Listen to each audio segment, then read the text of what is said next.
Hey guys, পুনৰবাৰ আপোনালোকক study with Nilakshi চেনেলটোলৈ স্বাগতম জনালো।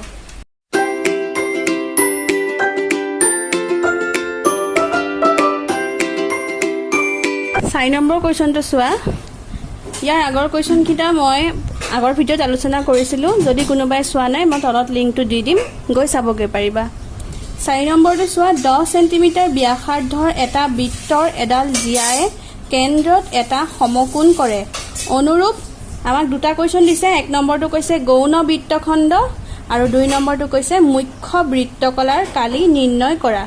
এতিয়া আহিলে গৌণ বৃত্তখণ্ডনো কি। মই এটা বৃত্ত আঁকি দিওঁ চোৱা।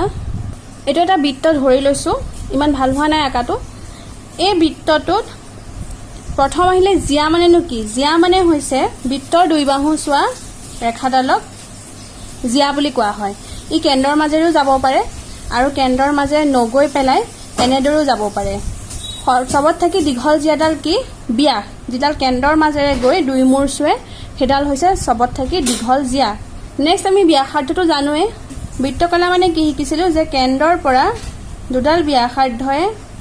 বৃত্তৰ এটা চাপৰ লগত গঠন কৰা এই অঞ্চলটোক কি বুলি কোৱা হয়, বৃত্তকলা বুলি কোৱা হয়। এইখিনিক কয় বৃত্তকলা। এই যিখিনি জেগা বাকী থাকিলে এই জেগাখিনিক কয় গৌণ বৃত্তখণ্ড। যদি আমি জিয়াডাল যদি আঁকি দিওঁ, যদি এই জিয়াডাল নাথাকে এই অঞ্চলটোক কি বুলি কোৱা হ'ব, বৃত্তকলা বুলি কোৱা হ'ব। কালি আমি শিকিছিলোঁ জিয়াডাল আঁকি দিলে এইটো এটা কি হৈ গ'ল, ত্ৰিভুজ। তাৰপিছত এই জেগাখিনি থাকি গ'ল, এইখিনিক ক'ব গৌণ বৃত্তখণ্ড। এই জেগাখিনি এনেই আছে, এই জেগাখিনিক ক'ব মুখ্য বৃত্তখণ্ড। এতিয়া বুজি পালা। যদি এটা বৃত্ত আঁকো, বৃত্তটোত দুডাল ব্যাসাৰ্ধয়ে বৃত্তৰ চাপৰ লগত গঢ়া এই অঞ্চলটোক ক'ব বৃত্তকলা। যদি আমি এডাল জিয়া আঁকি দিওঁ, জিয়া আঁকি দিলে হ'ব এইটো এটা ত্ৰিভুজ। বাকী থাকিলে এইখিনি জেগা, এই জেগাখিনিক ক'ব গৌণ বৃত্তখণ্ড আৰু ওপৰৰ যিখিনি জেগা বাকী আছে এইখিনিক ক'ব মুখ্য বৃত্তকলা। এতিয়া আমাক এই ওপৰৰ পাৰ্টছটো আৰু এই তলৰ পাৰ্টছখিনি এই দুটা পাৰ্টছ উলিয়াব দিছে। দিয়া আছে ব্যাসাৰ্ধ R সমান 10 সেন্টিমিটাৰ। নেক্সট কৈছে এটা বৃত্তৰ এডাল জিয়ায়ে, এডাল জিয়া বুলি ধৰি ললো, এই জিয়াডালে কেন্দ্ৰত এটা সমকোণ কৰে। কেন্দ্ৰৰ লগত এইটো এটা 90 ডিগ্ৰী কোণ কৰিব। কেন্দ্ৰটোৰ আমি নাম ধৰি ললো O, এইটো ধৰিলো A, এইটো ধৰিলো B আৰু এইখিনি ধৰি ললো P। এতিয়া কৈছে অনুৰূপ প্ৰথমটো কৈছে গৌণ বৃত্তখণ্ড, অৰ্থাৎ আমি এইখিনি মান উলিয়াব লাগিব। আৰু 2 নম্বৰটো কৈছে মুখ্য বৃত্তকলাৰ কালি নিৰ্ণয় কৰা। এইখিনি হৈছে মুখ্য বৃত্তকলা। আমি এইখিনি মান উলিয়াব লাগিব আৰু এইখিনি মান উলিয়াব লাগিব। এতিয়া প্ৰথমে আমি এইখিনিৰ মানটো উলিয়াই লওঁ। আমাক থিটাৰ মানটো দি থোৱা আছে 90 ডিগ্ৰী, সেইটো লিখি ল'লোঁ। মই চিত্ৰটো ইয়াত এনেদৰে ভালদৰে আঁকি লৈছোঁ, তেতিয়া আমি 90 ডিগ্ৰী বুলি দেখিয়ে গম পাওঁ। এতিয়া চোৱা, যদি আমি 90 ডিগ্ৰী কোণটোৰ আমি এডালকো ভূমি বুলি ধৰিব পাৰোঁ, এডালকো ভূমি বুলি ধৰিব পাৰোঁ। যদি এডালক ভূমি বুলি ধৰোঁ এডাল লম্ব হ'ব, আৰু যদি এডালক ভূমি ধৰোঁ তেনেহ'লে এডাল লম্ব হ'ব, আৰু এডালটো অতিভুজেই হ'ব ABডাল। প্ৰথমে আমি এইখিনি উলিয়াম। 1 নম্বৰটো কৈছে আমাক গৌণ বৃত্তখণ্ডটো উলিওৱা। 1 নম্বৰ গৌণ বৃত্তখণ্ড ইকুৱেল টু, গৌণ বৃত্তখণ্ডৰ সূত্ৰটো কি হ'ব জানানে? এই গৌণ বৃত্তখণ্ডটোনো ক'ৰ পৰা সৃষ্টি হ'ল? প্ৰথম আমাৰ কি আঁকিছিলোঁ আমি, এটা বৃত্তকলা। বৃত্তকলাটো আঁকাৰ পিছত নেক্সট কি কৰিলোঁ, এডাল এডাল জিয়া আঁকি পেলাই এইটো এটা ত্ৰিভুজ গঠন কৰিলোঁ। এই বৃত্তকলাটোৰ পৰা নাম কি হ'ব, OAPB। OAPB। যদি আমি জিয়াডাল নাই বুলি ভাবোঁ তেনেহ'লে এইটো এটা কি হৈ যাব, বৃত্তকলা। OAPB এই বৃত্তকলাটোৰ কালিৰ পৰা OAB এই ত্ৰিভুজটোৰ কালিটো যদি আমি বিয়োগ কৰি দিওঁ তেনেহ'লে আমি পাম APB। এই গৌণ বৃত্তখণ্ডটোৰ কালি আমি পাম। এইটো সূত্ৰটো দিয়াই আছে কিতাপত। OAPB, আমি এডাল জিয়াডাল নাই বুলি ভাবোঁ, OAPB। OAPBৰ কালি কি হ'ব, আমি আগতে উলিয়াই থৈছিলোঁ। বৃত্তকলাৰ কালি কেনেকৈ উলিয়াই, থিটা ডিভাইডেড বাই 360 ইনটু পাই R স্কুৱেৰ। এইটো হৈছে OABৰ কালি মাইনাছ ত্ৰিভুজ OABৰ কালি। আমি ত্ৰিভুজৰ কালি কেনেকৈ উলিয়াই বুলি জানো, হাফ ইনটু বেছ ইনটু হাইট, অৰ্থাৎ পাৰ্পেণ্ডিকুলাৰ, হাফ ইনটু ভূমি। আমি এতিয়া OA ডালকো ভূমি বুলি ধৰিব পাৰোঁ, OB ডালকো ভূমি বুলি ধৰিব পাৰোঁ। যদি আমি অ' এডালক ভূমি বুলি ধৰোঁ এডালক কি বুলি হ'ব এডাল লম্ব হৈ যাব আপোনালোকে অ' বিকো ধৰিব পাৰে ভূমি বুলি মই অ' এডালক ধৰি ল'লোঁ ভূমি পূৰণ লম্ব আছে অ' বি আমি আৰ ব্যাসাৰ্ধ মান কিমান পাইছিলোঁ 10 চেণ্টিমিটাৰৰ মান আমি কিমান পাইছিলোঁ 10 চেণ্টিমিটাৰ এনেকৈ লিখি দিয়া থিটা পাই আৰ স্কুৱেৰ এনেদৰে একেলগে লিখি দিলোঁ গোটেইকেইটা যিহেতুকে পূৰণ হৈ আছে ওপৰৰ সংখ্যাটোৰ লগত তলত হ'ব 360 মাইনাছ হাফ ইনটু অ' এ মান পাইছিলোঁ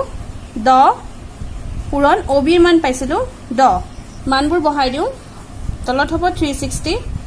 ওপৰত থিটাৰ মান আমি কিমান পাইছিলোঁ 90 চ' 90 ইনটু পাই মান জানো আমি 7/22 আৰু মানে আমি কিমান পাইছিলোঁ 10 যেহেতুকে 10 স্কুৱেৰ আছে চ' 10 ইনটু 10 যেহেতুকে আৰ স্কুৱেৰ আছে চ' 10 ইনটু 10 ইয়াত ঠিক তেনেদৰে হ'ব 2টো তলত হ'ব এইকেইটা ওপৰত হ'ব 1টো নাপাতিলেও হ'ল ওপৰত থাকিলে 10 পূৰণ 10 এইটো কাটা যায় চোৱা 2 5 গুণে 10 এইটো 0 0 কাটা গ'ল 36 আছে আৰু ইয়াত আছে 90 36 এ 90ক দুইটাকে কাটা যায় 9 দি 9 4 গুণে 36 9 10 গুণে 90 আকৌ ইয়াত কাটা যায় চোৱা 2 আমি দুইটা কাটিব পাওঁ 2 2 গুণে 4 2 5 গুণে 10 এফালে থাকিলে তলত 2 ওপৰত থাকিলে 10 ইনটু 7/22 ইনটু 5 মাইনাছ এফালে থাকিলে তলত 1 ওপৰত থাকিলে 10 5 গুণে 50 আমি এই 2টো ইয়াত কাটি দিব পাৰিলোঁ হয় 2ৰে হ'ব 2 5 গুণে 10 আমি ইয়াতে কাটিব পাৰিলোঁ হয় এতিয়া ইয়াত 1 থাকিল তলত 1 থকাটো ভেলুলেছ চ' ওপৰত হ'ব 5 ইনটু 7/22 ইনটু 5 মাইনাছ এইটো হ'ব 50 তলত হ'ব 7 ওপৰত চোৱা এইকেইটা পূৰণ কৰি দিয়া 5 ইনটু 22 ইনটু 5 মাইনাছ 50 গোটেইকেইটা পূৰণ কৰিলে ওপৰত হ'ব 550 ডিভাইডেড বাই 7 মাইনাছ 50 মই এইখিনিতে কৰি দিছোঁ চোৱা ছাইডতে এতিয়া আমি লসাগু উলিয়াব লাগিব ইয়াৰ তলত 1 এটা আছে 7 আৰু 1ৰ লসাগু 7 ওপৰত আছে 550 মাইনাছ 1ৰে 7ক হৰণ কৰিলে 7 7ৰ লগত 50 পূৰণ কৰিলে হ'ব 350 এইটো মাইনাছ কৰিব লাগিব আমি পালোঁ 200/7 এতিয়া এইটো হৰণ কৰিম 28.57 চ' নিৰ্ণয় গৌণ বৃত্তখণ্ডটোৰ কালি কিমান হ'ব 28.57 এইটোৱে আনচাৰ আমি এতিয়া এইখিনিৰ মান কিমান পালোঁ 28.57 চেণ্টিমিটাৰ স্কুৱেৰ নেক্সট আমি 2 নম্বৰটো কৰিম এতিয়া মুখ্য বৃত্তকলাৰ কালিটো উলিয়াব দিছে মুখ্য বৃত্তকলাৰ কালি বুলি ক'লে আমাক এই পাৰ্টছটো উলিয়াব দিছে এই পাৰ্টছটো ভালদৰে চালে এইটো এটা বৃত্তকলাই হয় চোৱা দুডাল ব্যাসাৰ্ধয়ে এই বৃত্তৰ চাপটোত গঠন কৰা এই অঞ্চলটোৰ আমি কালি উলিয়াব লাগে চ' সূত্ৰটো সেই বৃত্তকলাৰ সূত্ৰৰ দৰেই হ'ব কিন্তু ইয়াত আমি থিটাৰ মানটো কেনেকৈ উলিয়াম প্ৰথমে দিয়া আছেটো লিখি লোৱা দিয়া আছে আমাক ব্যাসাৰ্ধটো আমি লিখি লওঁ ব্যাসাৰ্ধ r সমান 10 চেণ্টিমিটাৰ কিন্তু ইয়াত আমাক থিটাৰ মানটো উলিয়াব লাগিব নিজে যেহেতুকে আমি এইফালৰখিনিহে জানো 90 ডিগ্ৰী বুলি এইফালৰ মানে এই কোণটোৰ মান আমি নাজানো এই কোণটোৰ মান আমি উলিয়াব লাগিব এই কোণটোৰ মান কেনেকৈ উলিয়াম চোৱা এই গোটেই এটা যদি আমি এইখিনি কমপ্লিট কৰিব পাৰোঁ এই গোটেই বৃত্তটোৰ কোণ কিমান হৈ যাব 360 ডিগ্ৰী যদি এই গোটেই কোণটো যদি শেষ হৈ যায় তেনেহ'লে কি হৈ যাব 360 ডিগ্ৰী তাৰে 90 ডিগ্ৰী গুচি গ'ল তাৰে এইখিনিতে 90 ডিগ্ৰী গুচি গ'ল এইখিনিতে 90 ডিগ্ৰী গুচি গ'ল চ' বাকী থাকিলে এইখিনিৰ মান আমি কেনেকৈ উলিয়াব পাৰিম 360 ডিগ্ৰী মাইনাছ 90 ডিগ্ৰী বুজি পালা এইখিনিৰ মান কিমান হ'ব 360 বিয়োগ 90 চ' 360 ডিগ্ৰী মাইনাছ 90 ডিগ্ৰী এইটো মাইনাছ কৰিলে পাম আমি চ' আমি পালোঁ 270 ডিগ্ৰী আমি এই কোণটোৰ মান পালোঁ 270 ডিগ্ৰী ইয়াৰ পৰা আমি উলিয়াই দিলেই হ'ল এটাকে মুখ্য বৃত্তখণ্ডৰ কালি এটাকে মুখ্য বৃত্তকলাৰ কালিটো কি হ'ব যেটো আমাৰ বৃত্তকলাৰ কালি হেতু সৈতে একেই হ'ব থিটা ডিভাইডেড বাই 360 ইনটু পাই r স্কয়াৰ কাৰণ এটো এটা বৃত্তকলাই হয় চোৱা দুডাল ব্যাসাৰ্ধয়ে আগুৰা এই অঞ্চলটো এটা বৃত্তৰ চাপৰ লগত গঠন কৰা এই অঞ্চলটো ইয়াতে আমি মানবোৰ বহাই দিম থিটাৰ মান পাইছিলো আমি 270 তলত হ'ব 360 পাই মান জানো 7/22 আৰু মানে আমি কিমান পাইছিলো 10 সো 10 স্কয়াৰ সেন্টিমিটাৰ স্কয়াৰ হ'ব তলত কি হ'ব সোৱা 360 * 7 ওপৰত হ'ব 270 পূৰণ 22 10 দুটা আছে সো 10 * 10 কাটাকাটিটো ইয়াতে কৰি দিও 0 0 কাটা গল 9 ৰে দুটাই কাটাকাটি গৈ আছে সোৱা 9 4 * 36 9 4 * 36 9 3 * 27 4 এফালে 22 10 10 গুটে কেটে কাটাকাটি যায় যদি আমি 2 ৰে কাটাকাটি কৰো 2 2 * 4 2 5 * 10 আকৌ এই 2 টোৱে কাটি দিও 2 5 * 10 তলত 7 ৰে একো সংখ্যাকে হৰণ না যায় সো তলত থাকিলে 7 ওপৰত থাকিলে 3 * 22 * 5 * 5 1650 এটা এটো এটো হৰণ কৰি দিও আমি আনসাৰটো পালো 235.71 এটাকে নিৰ্ণয় কালি সমান 235.71 সেন্টিমিটাৰ স্কয়াৰ এটো আনসাৰ নেক্সট কোৱেশ্চনলে আহা 5 নম্বৰটো সোৱা 21 সেন্টিমিটাৰ ব্যাসাৰ্ধৰ এটা বৃত্তত ব্যাসাৰ্ধটো আমাক দি দিছে এবাৰ এটা চাপে কেন্দ্ৰত এটা 60 ডিগ্ৰী কোণ কৰে থিটাৰ মানটো দি দিছে নিৰ্ণয় কৰা প্ৰথম কোৱেশ্চনটো আছে চাপটোৰ দৈৰ্ঘ্য দ্বিতীয়টো আছে চাপটোৰ দ্বাৰা গঠন হোৱা বৃত্তকলাটোৰ কালি আৰু 3 নম্বৰটো আছে অনুৰূপ জিয়াডালৰ দ্বাৰা গঠন হোৱা বৃত্তখণ্ডটোৰ কালি সো প্ৰথম কোৱেশ্চনটো আহিল চাপটোৰ দৈৰ্ঘ্য তোমালোকে চাপটো বুলি কতে বুজি পাইছানে কোনখিনি কথা কৈছে 21 সেন্টিমিটাৰ ব্যাসাৰ্ধ সো ব্যাসাৰ্ধ আকি ললো 21 সেন্টিমিটাৰ এটা বৃত্তত এটা চাপে কেন্দ্ৰত এটা 60 ডিগ্ৰী কোণ কৰে আমি কোণৰ মানটো জুখি লোৱা নাই এনেদৰে আকি দিছো ব্যাসাৰ্ধ দুইডালৰ মান কিমান হ'ব 21 সেন্টিমিটাৰ আৰু এই চাপটোৱে চাপ বুলি কলে হ'ব এইখিনি এই চাপটোৱে কেন্দ্ৰত কিমান ডিগ্ৰী কোণ সৃষ্টি কৰে বুলি কৈছে 60 ডিগ্ৰী কোণ উৎপন্ন কৰে নিৰ্ণয় কৰা প্ৰথম কোৱেশ্চনটো হৈছে চাপটোৰ দৈৰ্ঘ্য অৰ্থাৎ আমাক এইখিনি জেগাৰ মান সুধিছে আমি এইখিনি মান উলিয়াব হলে আমাৰ সূত্ৰ আছে এটা দিয়া আছেটো লিখি লৈছো দিয়া আছে ব্যাসাৰ্ধ r = 21 সেন্টিমিটাৰ থিটা = 60 ডিগ্ৰী এটাকে চাপটোৰ দৈৰ্ঘ্য থিটা / 360 * 2 পাই r কিতাপত পাবা তোমালোকে কিতাপতো আছে এই সূত্ৰটো এটা আমি মানকিটা বহাই দিম যেহেতুকে আমি এই চাপটোৰ কাৰণে উলিয়াইছো এই চাপটো আমি কোণৰ মান জানো 60 ডিগ্ৰী সো 60 / 360 * 2 পাই মানটো কিমান জানো 7/22 আৰু r মানটো কিমান 21 ইয়াত অকল যেহেতুকে আমাক দৈৰ্ঘ্য সুধিছে সো এখিনিত অকল সেন্টিমিটাৰ হ'ব তলত হ'ব 360 ইনটু এই দুইটো ওপৰৰ সংখ্যাটোৰ লগত পূৰণ হৈ আছে ঠিক তেনেকৈ 21 টো ওপৰৰ সংখ্যাটোৰ লগতে পূৰণ হৈ আছে তলত হ'ব 360 * 7 আৰু ওপৰত হ'ব 60 * 2 * 22 * 21 7 3 * 21 0 0 কাটাকাটি গল 6 এ 36ক ছবাৰ যায় 6 6 * 36 2 এ এটো কাটা যায় 2 3 * 6 আৰু a3 আৰু a3 দুইটা মিলি আছে সো 3 এ 3 এ কাটা গল ওপৰত থাকিলে 22 সেন্টিমিটাৰ আৰু বেলেগ একো সংখ্যা নাই তলত 1 আছিল একটো না একটো পাতা না পাতা কথা এটাই সো 22 সেন্টিমিটাৰ এটাকে আমি নিৰ্ণয় এই চাপটোৰ দৈৰ্ঘ্যটো কিমান পালো 22 সেন্টিমিটাৰ এটো আনসাৰ নেক্সটটো আমাক খুলিছে চাপটোৰ দ্বাৰা গঠন হোৱা বৃত্তখণ্ডটোৰ কালি নিৰ্ণয় কৰা এটো চাপ এই চাপটোৰ দৈৰ্ঘ্যটো আমি এমাত্ৰ উলিয়ালো 22 সেন্টিমিটাৰ এতিয়া খুলিছে যে এই চাপটোৰ দ্বাৰা গঠন হোৱা বৃত্তখণ্ডটো অৰ্থাৎ এটো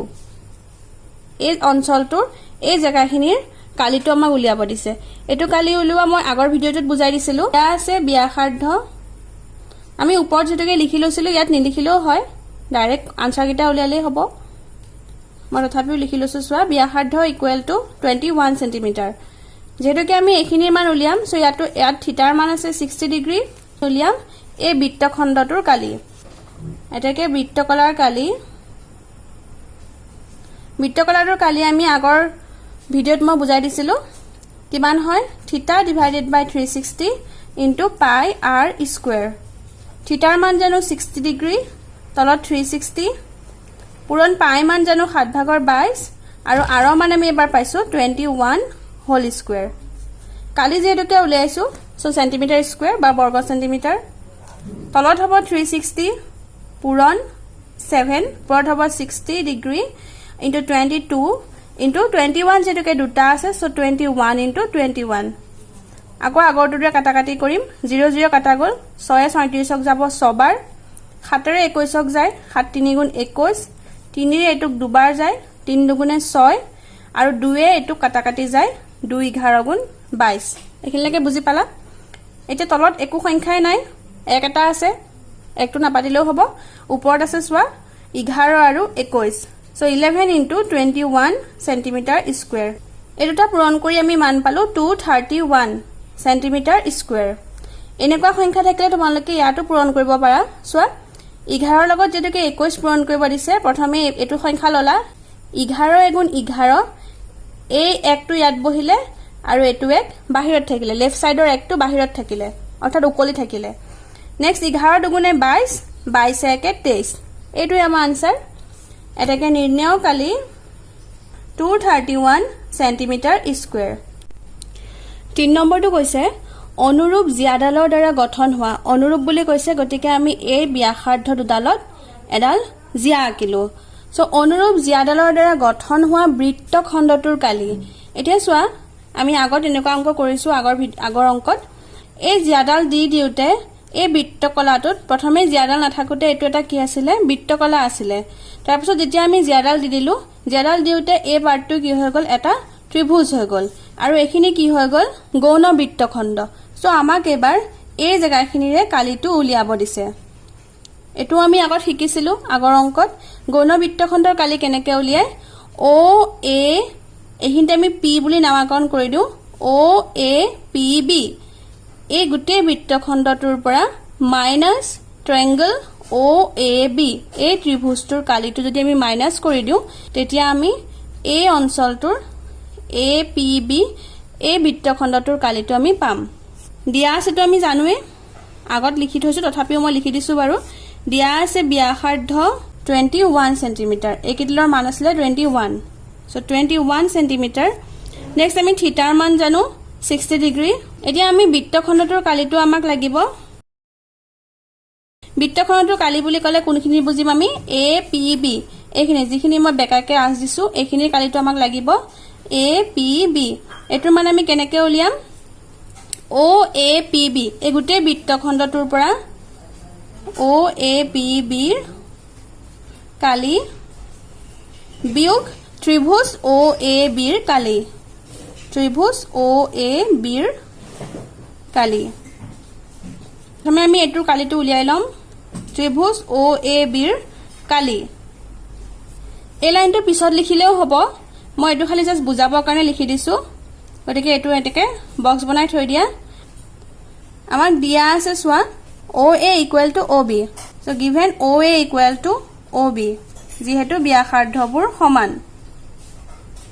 যদি O A equal to O B হয় যদি এই দুডাল বাহু যদি সমান হয় তেনেহলে কি হ'ব ইহতৰ বিপৰীত কোণবোৰো সমান হ'ব ও এৰ বিপৰীত কোণ হৈছে বি আৰু ও বিৰ বিপৰীত কোণ হৈছে এ ও এৰ বিপৰীত বাহু বিপৰীত কোণ বি ও বিৰ বিপৰীত কোণ এ সো বি কোণ সমান এ কোণ এতিয়া চোৱা আমি বি কোণ আৰু এ কোণৰ মান তেনেহলে কেনেকৈ উলিয়াম আমি ও কোণৰ মান জানো 60 ডিগ্ৰী এটা ত্ৰিভুজটো মই এক্সট্ৰাকে আঁকি দেখাই দিছো চোৱা ও এ বি এই কোণটোৰ মান দি থোৱা আছে আমাক 60 ডিগ্ৰী এতিয়া আমি এই কোণ দুটাৰ মান উলিয়াব লাগিব আমি খালি এটা জানো যে এই কোণ দুটাৰ মান যি উলাব হেতু ইকুৱেল হ'ব সমান হ'ব ত্ৰিভুজৰ তিনটা কোণৰ যোগফল কিমান হয় 180 ডিগ্ৰী হে 180 ডিগ্ৰীৰ পৰা যদি আমি এই কোণটো বিয়োগ কৰি দিও তেতিয়া এইকিটা কোণৰ মান উলাই যাব যেহেতু ত্ৰিভুজৰ তিনিটা কোণৰ যোগফল 180 ডিগ্ৰী যেহেতু তিনিটা কোণৰ যোগফল 180 ডিগ্ৰী সো therefore কি হ'ব angle O plus angle A plus angle B equal to কিমান হ'ব 180 ডিগ্ৰী এখিনলৈকে বুজি পালা সো কোণ O ৰ মান লিখি দিয়া 60 ডিগ্ৰী প্লাস কোণ A প্লাস সো কোণ B ৰ জায়গাত আমি কোণ A লিখিব পাৰো তোমালোকে A জায়গাটো B লিখিব পাৰা লিখিলেই হল সো কোণ B ৰ জায়গাত আমি কি লিখিম কোণ A যেহেতুকে দুইটা কোণ সমান কোণ A ইকুৱেল টু 180 ডিগ্ৰী এইখিনিতে লিখি দিয়া যিহেতু angle A equal to angle B so 60 ডিগ্ৰীটো থাকিলে প্লাস এংগল A দুটা আছে 2 এংগল A 60 ডিগ্ৰীটো এফালে গুচি আহিব 2 into angle A equal to 180 degree minus 60 degree so angle A এৰ মান কিমান হ'ব এই দুইটো ইয়াত পূৰণ হৈ আছে এফালে গলে হৰণ হৈ যাব 180 ৰ পৰা 60 গলে 120 এটোক আমি হৰণ কৰিলে কিমান পাম 60 ডিগ্ৰী এংগল A আৰু এংগল B টো যেহেতুকে সমান সো देयरफॉर কি হ'ব angle A equal to angle B equal to 60 degree A কোণটোৰ মানো 60 ডিগ্ৰী পালো A কোণটোৰ মানো আমি 60 ডিগ্ৰী পালো আৰু A কোণটোৰ মানো 60 ডিগ্ৰী পালো অৰ্থাৎ এটো কি ত্ৰিভুজ হ'ব যেতিয়া গুটেকিটা কোণ সমান অৰ্থাৎ গুটেকিডাল বাহু সমান হ'ব কাৰণ সমান কোণৰ বিপৰীত বাহুবোৰো সমান হয় সো গুটেকিডাল বাহুৰ মানে সমান হ'ব গুটেকিটা কোণৰ মানো সমান গতিকে এই ত্ৰিভুজটোক আমি কি বুলি ক'ব পাৰো এটা সমবাহু ত্ৰিভুজ বুলি ক'ব পাৰো देयरफॉर ট্ৰায়াঙ্গল OAB এটা সমবাহু ত্ৰিভুজ সো देयरफॉर ত্ৰিভুজ OAB ৰ কালি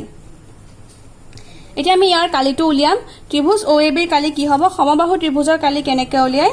√3/4 into side square √3/4 into side square বাহু স্কয়াৰ বুলি লিখি দিছো এখিনিত মই অসমীয়াত √3/4 ইনটু বাহুৰ মান কিমান আছিল 21 তো তলত হ'ব 4 ওপৰত হ'ব √3 ইনটু 21 যেটাকে দুটা আছে 21 ইনটু 21 এতিয়া সোৱা আমি √3 মানটো নাজানো সো আমি কি কৰিম √3 টো তেনেকৈ ৰাখিম 21 ইনটু 21 পূৰণ কৰিম 21 আৰু 21 পূৰণ কৰিলে আমি পাও 441 তলত থাকিলে 4 সো আমি কিমান পালো তলত 4 ওপৰত হ'ব 441 √3 সেন্টিমিটাৰ স্কয়াৰ সো আমি ত্ৰিভুজ OAB ৰ কালিটো কিমান পালো 441 √3 ডিভাইডেড বাই 4 সেন্টিমিটাৰ স্কয়াৰ এতিয়া আমাক লাগে APB এই গৌণ বৃত্তখণ্ডটোৰ কালি লাগে এটোৰ কালি উলিয়াবলৈ হলে মই ইয়াত সূত্ৰটো বুজাই দিছিলো যে OAPB এই বৃত্তখণ্ডটোৰ কালিৰ পৰা ত্ৰিভুজ OAB ৰ কালিটো আমি মাইনাস কৰিব লাগিব ত্ৰিভুজ OAB ৰ কালি আমি পালো 441 √3 ডিভাইডেড বাই 4 আৰু OAPB ৰ কালিটো আমি আগৰ অংকটোত উলিয়াই থৈছিলো 231 সো 231 ৰ পৰা আমি এটো মাইনাস কৰি দিম देयरफॉर বৃত্তখণ্ডটোৰ কালি সমান OAPB ৰ কালি মাইনাস ট্ৰায়াঙ্গল OAB ৰ কালি OAPB ৰ কালিটো মই 1 নম্বৰ অংকটোত উলিয়াই দিছিলো কিমান পাইছিলো 231 মাইনাস ত্ৰিভুজ OAB ৰ কালিটো আমি পাইছিলো এইমাত্ৰ 441 √3 ডিভাইডেড বাই 4 সেন্টিমিটাৰ স্কয়াৰ আমি এইখিনিত আৰু একো কৰিব নোৱাৰো যেহেতুকে এটোৰ পৰা এটো মাইনাস কৰিব নোৱাৰো সো লসাগু উলিয়ালেও হ'ব আমি আনসাৰটো এইখিনিতে ৰাখিব পাৰো এটাকে নিৰ্ণয় কালি সমান 231 minus 441 √3 divided by 4 centimetre square এইটোৱে আনসাৰ ভিডিওটোৰ পৰা যদি উপকৃত হ'ম বুলি ভাবা তেনহলে please like comment share and subscribe কৰিব নাপাহৰিবা থ্যাংক ইউ